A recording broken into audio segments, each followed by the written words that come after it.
من صباحيات الله ادور على هارون اريد انطيه اكل، ما لقيته، وتالي طالع لابد بالكاونتر، ما ادري شارد من عتوي هو، هاي سوالفه، يتحرش ويلبد.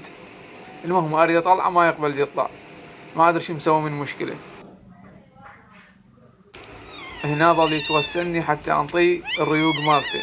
طبعا هو متعود ترى كله سمك، ريوق سمك وغدا سمك وعشاء سمك، كل شي ياكل هو بالمناسبة.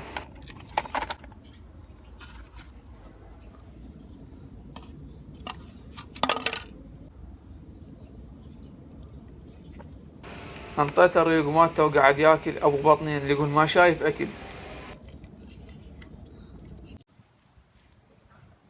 هنا بعد ما خلص بلع ابو بطن اجى يتلوق اللوقي حتى انظف له جسمه من الوساخة اللي بيه دياحة الليل.